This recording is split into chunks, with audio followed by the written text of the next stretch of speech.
bersaing kerjasama. Sudah paten atau sudah beredar atau bagaimana kondisi itu? Sebenarnya itu udah banyak yang seperti itu. Maksudnya saya bukannya takut untuk mengkritik, maksudnya Ada rencana konfirmasi ini kan?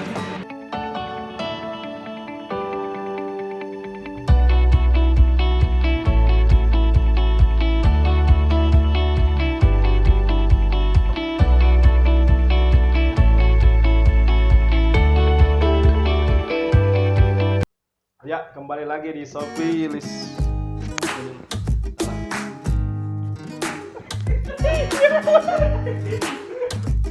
Ya, kembali lagi di Shopee List Podcast dan masih bersama Dedi Aswan.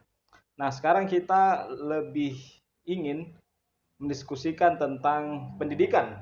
Berhubung Pak Dedi ini adalah alumni teknologi pendidikan. Dulu memang awalnya niat ambil teknologi pendidikan atau bagaimana? Iya, itu kan biasa ada pilihan kedua, ketiga. Ya, kalau niat sih dia ada di pilihan kedua saya. Pilihan Kedua? pertama itu adalah TIK, Teknik Informatika.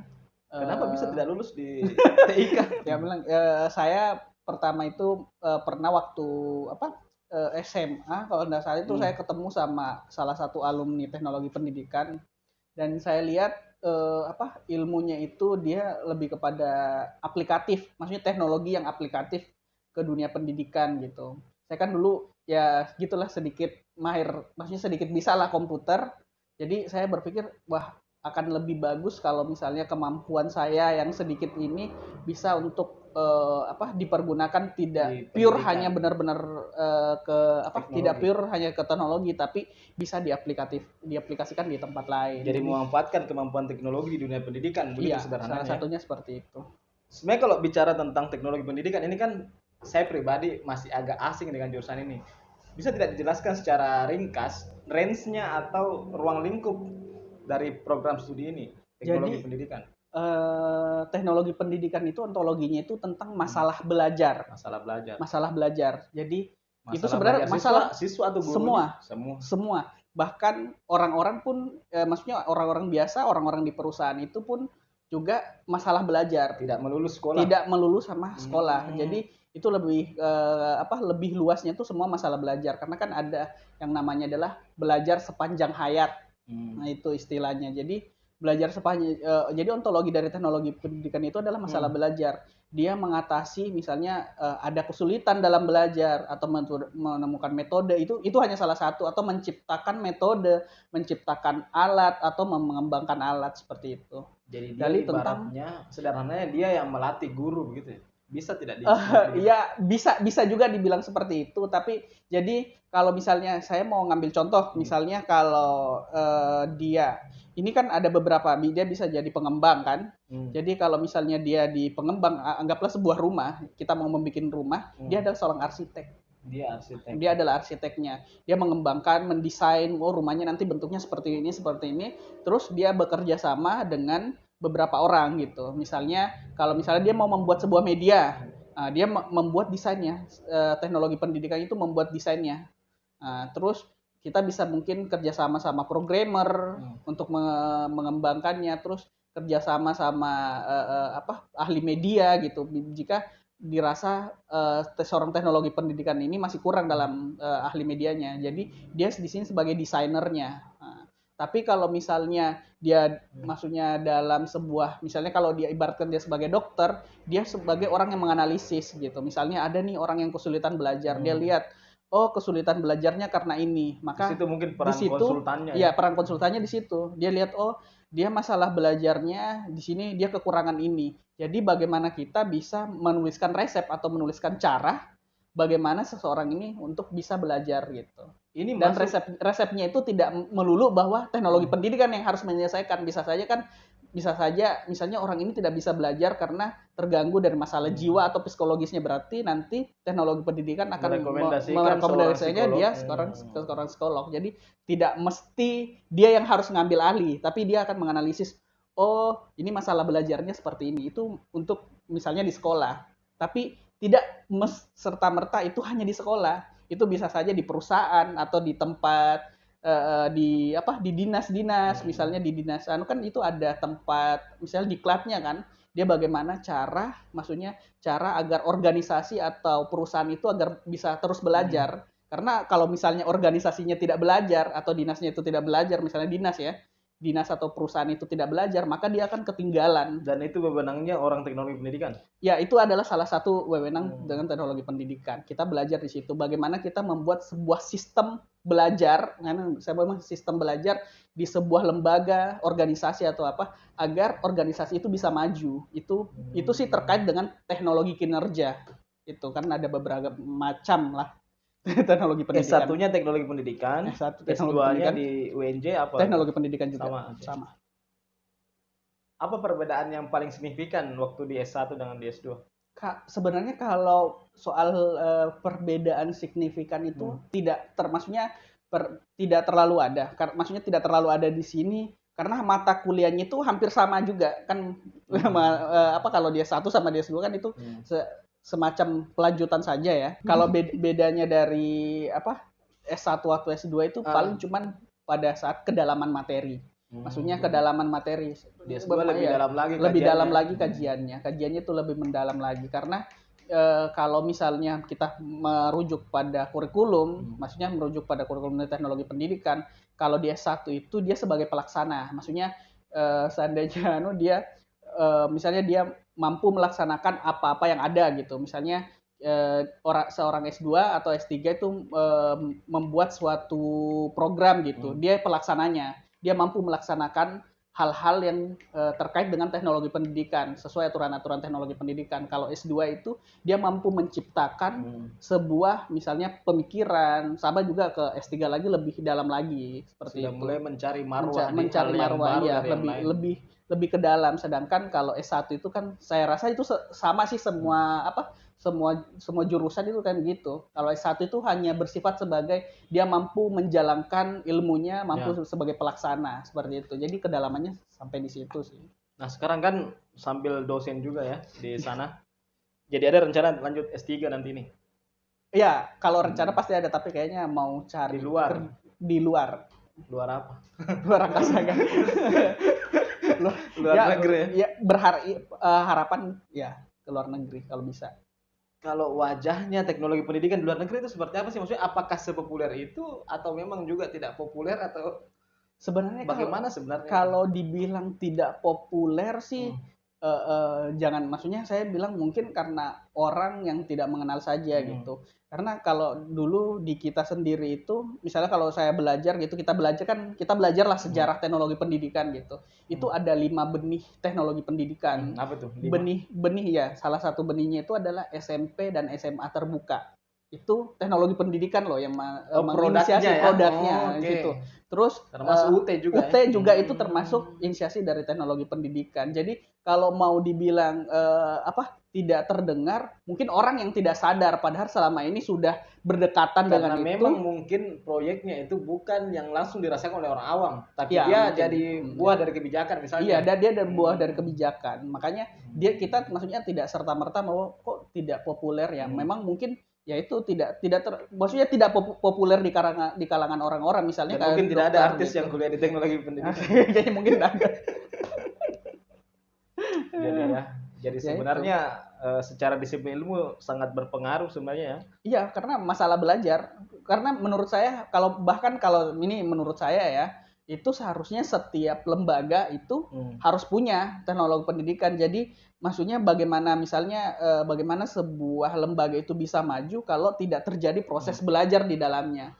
Maksudnya baik itu secara belajar, maksudnya belajar melalui diklat misalnya itu, atau mereka ini sebuah lembaga itu membelajarkan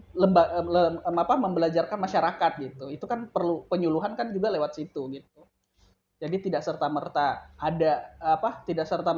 itu bisa terjadi. Itu perlu ada perencanaan yang secara sistematis, dan itu maksudnya salah satunya dipelajari di teknologi pendidikan. Kalau di pekerjaan itu kita masuknya di teknologi kinerja. Menyangkut kinerja. Iya, ada lagi pembagian-bagian teknologi kinerja. Kalau itu sebenarnya kalau di sih lebih kepada konsentrasi. Jadi prodi teknologi pendidikan di dalam ada berbagai konsentrasi. Iya, ada konsentrasi. Itu tergantung sih, kalau misalnya di Jakarta itu biasanya ada konsentrasinya. kamu mau masuk di media, jadi medianya ini lebih kepada media pembelajaran ya, atau Jadi dia masuk fokus aja buat media begitu. ya fokus maksudnya Spesifiknya. spesifikasinya di media gitu. Walaupun tetap dia belajar hal-hal yang lain maksudnya di teknologi pendidikan tapi dia spesifik di media. Terus ada yang teknologi kinerja karena sekarang itu yang paling laku kalau misalnya laku dan kita di teknologi pendidikan perkirakan itu yang akan paling laku nanti itu teknologi kinerja. Karena Kayak bagaimana itu teknologi kinerja? yang seperti yang saya Memaksimalkan sebut, kinerja begitu. iya, bagaimana cara memaksimalkan kinerja setiap individu yang ada di kantor, bagaimana itu kita sebenarnya touch it knowledge, bagaimana bisa ada sharing, itu kan sistem bagaimana seorang misalnya saya di sebuah perusahaan bisa belajar dengan seseorang lagi di perusahaan itu gitu. Bagaimana ada komunikasi yang terjadi dan komunikasi itu berubah jadi sebuah proses pembelajaran. Dan ilmu itu juga bisa digunakan di penjualan misalnya, bagaimana meningkatkan penjualan. Iya, dari meningkatkan itu kinerja, bisa. kan? Iya, itu. Kinerja kan kalau kita berbicara soal kinerja kan berarti ada hal yang sudah kita capai, misalnya Target. Ada target yang kita capai dan itu kalau teknologi kinerja dia lebih kepada targetnya, tapi kalau pembelajaran itu prosesnya. Kita di prosesnya. Selain kinerja, media, apalagi konsentrasi yang biasanya ada di teknologi pendidikan. Biasanya juga ada di desain instruksional. Bagaimana Desain instruksional itu desain kalau secaranya desain pembelajaran. Jadi maksudnya bagaimana kalau misalnya desain pembelajaran buat RPP, bagaimana dia mendesain pembelajaran online. Maksudnya kita harus desain dulu mulai dari awal. Oh, di awal dia harus belajar seperti ini. Jadi nanti kan diperkirakan kan, kita akan memperkirakan ketika misalnya kita kasih kita kasih bahan ini, dia akan nanti kita berharap murid-murid akan memberikan reaksi. Jadi desain itu berdasarkan nanti kapasitas muridnya juga pasti. Iya, kan itu harus ada analisis gitu. Kita harus analisis dulu. Makanya ada model-model untuk mendesain RPP sebenarnya. Tidak hanya langsung otomatis. Ujung-ujung kan biasanya mengisi form, mengisi langsung atau copy paste, ganti nama sekolah, ganti mata pelajaran kan biasanya seperti itu. Tapi itu sebenarnya harusnya marwahnya itu kita harus desain dulu baru masuk di sekolah gitu belajar. Nah, bagi seorang Dedi yang magister teknologi pendidikan, apa sih kritiknya untuk pendidikan konvensional kita hari ini? Sebenarnya kalau mau dikritik, saya agak takut, maksudnya takut mengkritik di sini karena takut dipecat. Iya, bukan takut dipecat sih, maksudnya takut di posisi bahwa saya itu kemarin ada seseorang yang mengkritik sesuatu gitu. Terus dia bilang dipermasalahkan dan kayaknya kritik ini kan artinya atas dasar kapasitasnya Dedi sebagai seorang akademisi di bidang teknologi pendidikan, memandang bagaimana kondisi pendidikan yang konvensional hari ini. Iya, konvensional artinya ya konvensional, murid datang pagi-pagi, guru menerangkan selesai pulang. Oh iya, oke. Jadi itu ya. Kalau yang maksudnya kalau konvensional seperti itu, saya melihatnya di situ guru itu masih kepada center ya, maksudnya dia masih sebagai pusat. Padahal seharusnya sekarang kalau misalnya itu murid sekarang sudah harus yang jadi pusat gitu. Murid yang harus jadi pusat pembelajaran. Maksudnya dia yang harus melakukan pembelajaran itu sendiri gitu. Bukan berarti dilepas ya, tapi guru di sini hanya sebagai fasilitator, mengarahkan gitu. Bukan malah dia semacam dia adalah sumber ilmu bukan gitu. Kalau itu kita berbicara konvensional ya, kita berbicara konvensional. Tapi masalahnya apakah tuh, karena saya agak maksudnya takut di sini. Jadi diklaim memang ya tergantung gurunya. Maksudnya bagaimana? Saya enggak mau karena jujur aja kemarin itu ada, jadi kita cerita, bisa di-search kok di internet. Ada seorang pakar yang mengatakan guru itu maunya hanya naik gaji, tapi ketika diminta kinerjanya naik tidak gitu. Ini berita ya. Saya ngutip berita. Nanti gitu. Saya tampilkan artikelnya ya. Silakan. Artikelnya bisa dibaca di ini. Maksudnya itu kan kutipan, kutipan berita ya. Itu kutipan berita dan itu dipermasalahkan sama guru-guru gitu. Jadi ya maksudnya saya bukannya takut untuk mengkritik, tapi saya menghindari masalah. Saya mau menghindari masalah. Tapi ya perlu kita maksudnya lihat apakah kita mampu. Maksudnya minimal beginilah. padahal itu adalah dasar yang harus dimiliki seorang guru gitu. Acuan untuk mulai dari awal sampai akhir dalam proses pembelajaran itu gitu. Kalau misalnya itu saja sudah tidak bisa, ya apa bisa benar tadi kritiknya gitu. Karena kritik tadi itu pas dilontarkan, wah kayak hebat banget gitu, langsung bilang gaji. Terus ada yang bilang gaji saya juga nggak seberapa jadi guru. Ya memang terus itu juga sih penggajian guru saya pikir juga kurang kalau dibandingkan sama negara-negara lain. Indonesia kurang gajinya, tapi mungkin ada kaitannya dengan jumlah penduduk kita sih. Maksudnya ya ketika jumlah penduduknya juga sebanyak ini, ya akhirnya kalau misalnya gajinya guru kan banyak di mana-mana. Makanya kalau misalnya ditinggikan, beban negara lagi juga banyak. Mungkin ya saya itu masalah dewa-dewa lah gitu, dewa-dewi gitu. Maksudnya masalah menteri-menteri yang memikirkan. Tapi ya itu juga gajinya juga sih sedikit gitu. Akhirnya bisa mungkin akan ada yang cari sampingan yang tidak fokus dalam hal belajar. Maksudnya proses pembelajaran di sekolah. Nah, begini sekarang. Seberapa efektif sih pembelajaran online hari ini menurut Dedi? Kalau jadi gini, saya kan ada di daerah itu, di daerah tertentu. Kita bicara Remajenek saja dulu ya. Oh gitu. Ini sekedar saran, bukan mengkritik. Saya sebenarnya saya tidak terlalu suka untuk mengkritik gitu. Saya lebih suka tidak suka mengkritik. Saya sukanya memberi saran. Sebaiknya mungkin kalau misalnya Majene atau bahkan semuanya itu kita harusnya minimal membuat ada panduan dulu lah. Panduan pembelajaran online. Iya, panduan pembelajaran online gitu. Karena apa yang mau dikritik kalau tidak ada? Gitu. Maksudnya apa yang mau dikritik atau diberikan masukan kalau tidak ada? Ya jadi terkesan kita dengar gitu. Pembelajaran online langsung paham seluk-beluknya, padahal butuh penjabaran ini butuh penjabaran. Sebenarnya sih saya tidak suka kalau misalnya pandemi ini, apalagi untuk di daerah Majene, saya tidak mau menyebutnya pembelajaran online karena online istilahnya itu berarti harus terkoneksi ke internet. Saya lebih sukanya menganggap pembelajaran jarak jauh karena jarak jauh kan tidak mesti online gitu. Bisa pakai media perantara. Iya, bisa pokoknya medianya banyak lah.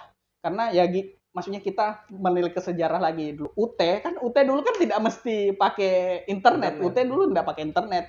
Dia pakainya modul gitu. Bahkan kalau di luar negeri dulu modulnya itu dikirim melalui pos.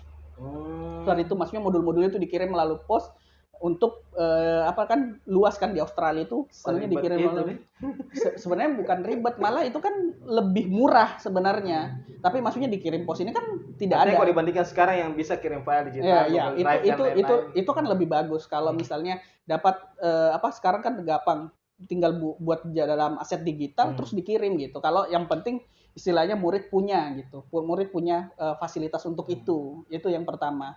Makanya saya kalau maksudnya terlalu orang adopsi karena online, terus secanggih itu, saya sih tidak setuju. Makanya saya selalu bilang kalau dulu kemarin juga saya di situ kalau jadi konsultan saya bilang kita harus bikin panduan dulu, itu yang pertama. Kita bikin panduannya, kita bikin standar kita gitu. Standarnya seperti apa? Misalnya kita bikin standarnya kita harus menggunakan handphone semua. Tapi pas dilihat ternyata di lapangan semuanya tidak punya handphone, berarti otomatis standar kita harus diturunkan. Bagaimanapun yang penting proses pembelajaran bisa tercapai gitu. Bukan standar sih, tapi alat kita harus diturunkan standarnya gitu. Atau mungkin dibagi grade itu ada yang laptop misalnya, ada yang HP semua, ada yang pakai media CD atau headset misalnya. Iya. Headset apa namanya? Flash disk. Misalnya sebenarnya kemarin kan saya sempat diskusi lah sama beberapa orang gitu. Soalnya bagaimana sih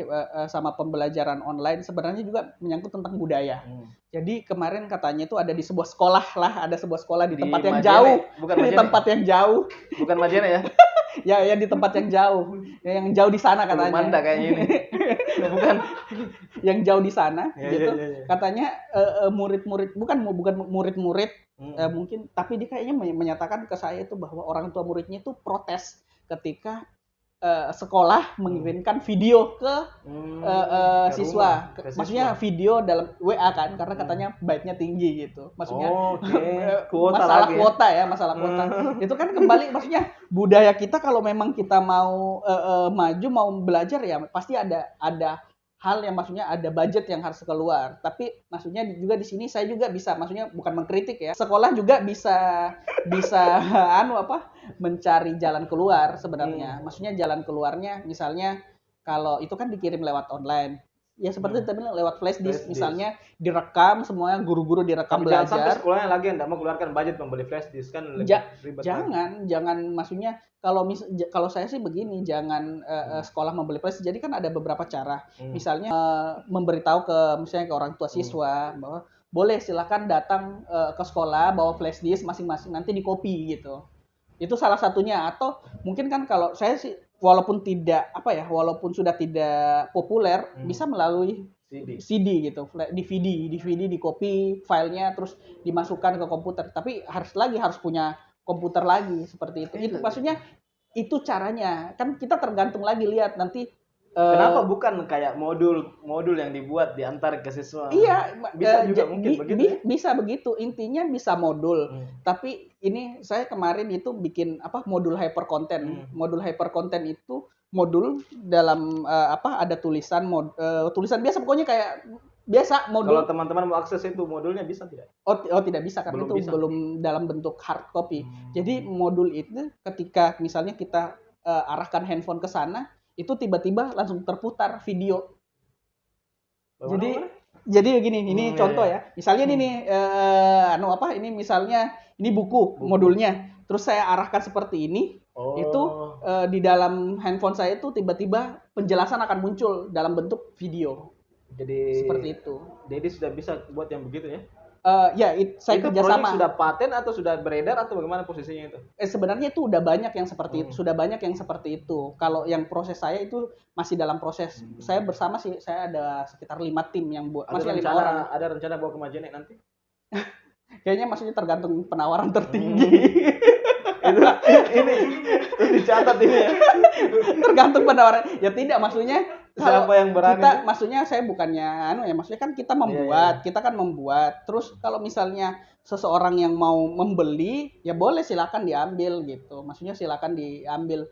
Tapi itu kan juga baru semacam dummy gitu, dummy. Sebenarnya proses atau bentukan-bentukan seperti itu sudah banyak gitu, sudah banyak. Itu salah satunya hyper content gitu. Banyak konten. Jadi di dalam modul itu padahal itu hanya sebuah buku, tapi itu harus terhubung ke internet juga. Aplikasinya pakai? Aplikasinya nanti bisa dibikin atau kayak membaca QR code. Jadi khusus lah gitu. Terus diarahkan ke handphone, dia akan muncul. Atau misal diarahkan ke handphone kita langsung akan menuju ke website yang mana untuk memberi penjelasan yang baru, atau langsung menuju ke YouTube video tertentu melihat gitu. Tapi itu kembali lagi butuh internet, atau bisa juga kita bikin aplikasinya menjadi satu paket aplikasi yang offline. Terus ketika orang mengarahkan handphonenya ke buku itu, ke halaman tertentu, maka dia akan menjelaskan halaman tertentu. Sepertinya banyak sih permainan anak-anak seperti itu. Ya, maksudnya saya kira sangat inovatif sekali itu ya. Iya, maksudnya intinya seperti ini. Kita harus melihat dulu, makanya harus dilakukan analisis dulu. Maksudnya siswa kita seperti apa bentukannya. Dia mau tidak misalnya seperti itu. Dia mau tidak menerima video melalui WA. Kalau misalnya mereka lagi merasa keberatan, berarti ya itu lagi. Boleh tidak satu-satu orang datang ke sekolah langsung copy semuanya video yang ada misalnya seperti itu. Jadi kita orang satu hari. Maksudnya misalnya sekolah langsung produksi video satu semester. Jadi langsung nanti datang, atau videonya minimal 1 bulan lah kan gitu. Video dalam 1 bulan diproduksi gitu. Ada tidak upayanya Pak Dedi ini untuk mensosialisasikan atau setidaknya mengajak orang-orang di Majene untuk ikut terlibat dalam kegiatan hal atau model pembelajaran seperti itu? Saya pernah ngomong sama seseorang lah gitu. Di Majene? Di Majene ya pernah. Oh bukan.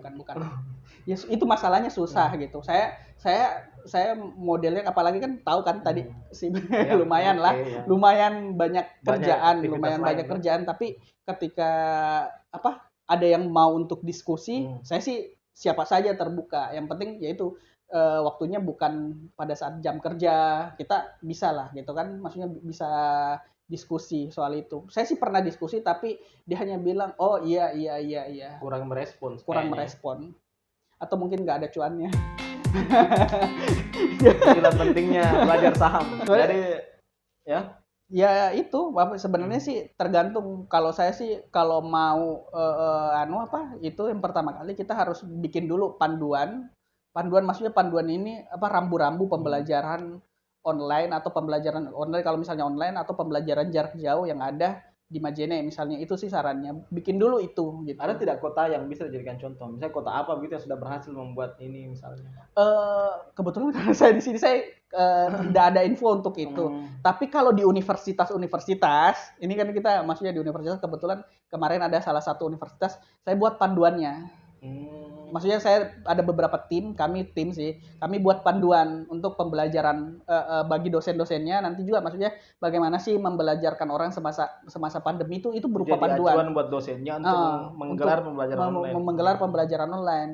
Kan tidak dilepas begitu saja bahwa ini karena online mungkin baru pembelajaran online atau pembelajaran jarak jauh itu baru Bahkan untuk beberapa profesor orang kan belum gitu. tentu ahli tentang pembelajaran online. Iya, apalagi kalau misalnya dia tidak pernah melakukan itu gitu. Kalau dia tidak pernah melakukan itu, ya tidak. Sebenarnya bukan strata pendidikan tidak menunjukkan bahwa dia bisa atau tidak. Karena itu kembali lagi soal kebiasaan. Kopi literasi. Jadi Pak Dedi kayaknya waktu sudah ini ya. Thank you sudah hadir di Sobelisme Podcast. Saya kira sangat banyak nilai atau manfaat yang bisa diambil dari diskusi hari ini. Sampai jumpa lagi.